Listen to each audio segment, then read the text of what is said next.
Thanks for staying with us. We're at the Kansas Wheat office over in Manhattan. We're joined by Justin Gilpin. Justin, thanks for joining us this morning. Always good to be with you. I saw you last week. Any surprises coming? I mean, it was a pretty good number coming out of our final number we got last week.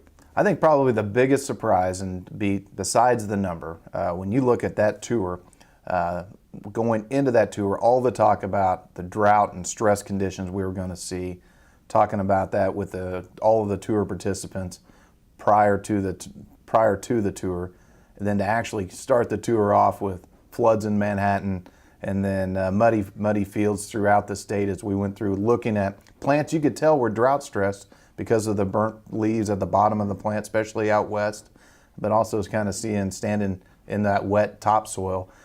Probably was as big an unexpected surprise as anything. And so it makes that number that much harder to determine because what that group is trying to do is estimate what the current yield is at that point in time. And so even though you're seeing those stress plants, you know that that recent moisture is going to kind of help out with some yield potential. And so I was thinking about surprises or things that were unexpected. That probably was one of the more challenging things of the tour. Yeah, because everybody talked about 4 to 6 weeks till harvest. Mother Nature has certainly been kind to Kansas the last couple of weeks, maybe not so kind to some communities, but as far as rainfall goes, that's got to help the crop out. Right, and so, you know, this tour, the Wheat Quality Council puts on this tour every year, and they try to do it right before USDA does their first number for Kansas. And so that kind of gets the interest of the trade, it gets the interest of farmers, it gives us a chance to actually go out and see things that are happening in the field at an early stage of maturity for that crop. But also it's at early stage enough that a lot of good or bad can happen to this crop going out. As things have happened in the past, most of the time it's bad that happens to this crop. This is probably one of those few years that it felt like once the tour wrapped up that there's some potential things that could be positive with the moisture, cooler conditions for filling, that could be positive for the crop to maybe potentially add some bushels from that 288 million bushel estimate that the group came out for the production at Kansas. In the short amount of time we have in this first segment, I remember going on the tour last year and wheat being about 3 to 4 inches high, and the field that I saw you walking through is about waist deep.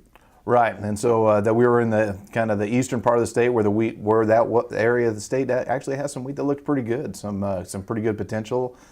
We saw wheat that was obviously headed out, but then it also gave us a chance to see some of the disease pressure, and I think that's been very beneficial in being able to spread the word to farmers that be aware of your fields, know about that yield potential that's out there so they can make that decision about applying fungicides. And I think with the recent rains, knowing that there's going to be a few more bushels out there, it makes that decision to apply fungicides a little bit easier for producers across the state. Perfect. We're going to take a quick break, and when we come back, we'll finish up with Justin at the Kansas Wheat office. You're watching Kansas Ag Report. We'll see you in just a minute. This segment brought to you by Kansas Regenerative Medicine Center. Your stem cells, your health, your life. Farmers Insurance, your best protection against the unexpected. Call Agent Dan Key at 785-408-5459. Grass and Grain, online or in the mail, keeping Kansas farmers informed for over 60 years. grassandgrain.com. Blue River Traders, the finest selection of Western-style furniture for your home. BlueRiverTraders.com.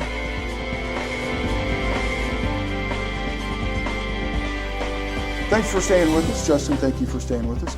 Real quick, because we've got a couple of things we want to touch on before I let you go today. But 92 participants on the wheat tour this year. Lots of people from outside the U.S. Very interested in Kansas wheat. Right. I think the Wheat Quality Council tour, so many people talk about that end number that gets generated by that group after traveling the state for 3 days.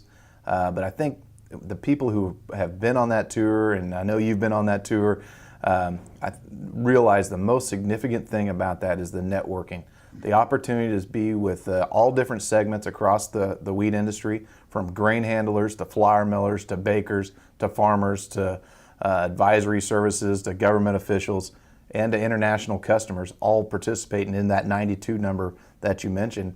Makes that trip so unique, and really I think that's the real benefit of it. Plus we get to showcase Kansas agriculture, Kansas wheat industry, not just to the U.S. Media and eyes all on that, but around the world they're watching it. It's our chance to tell our story and the challenges that Kansas producers go through, but then also where a large portion of wheat that gets produced to help feed the world comes from.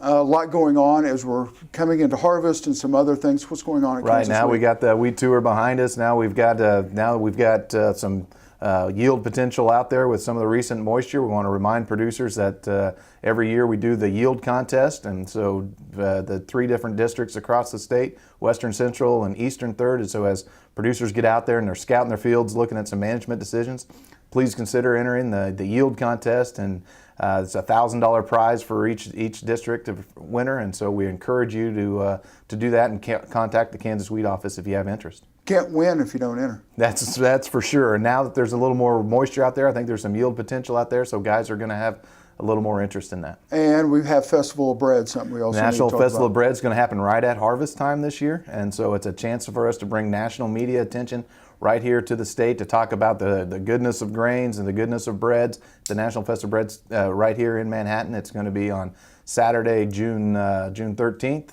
And so we encourage as many people to come through, and we'll have a lot of displays going on right here in Manhattan. The new tagline you guys are working on, and getting people to rediscover wheat and everything good about the product we produce here in Kansas. That's right, and that's one of the reasons why our board wanted to look at having the new logo and going with emphasizing the eat and wheat, but then also the rediscover. It is to try to identify with that segment of the population who maybe has excluded wheat or gluten out of their diet just from a fad diet standpoint or whatever it might be. We're looking to rediscover genes and traits of interest that can help advance genetics faster to improve varieties for farmers. Perfect. Justin, thank you for your time.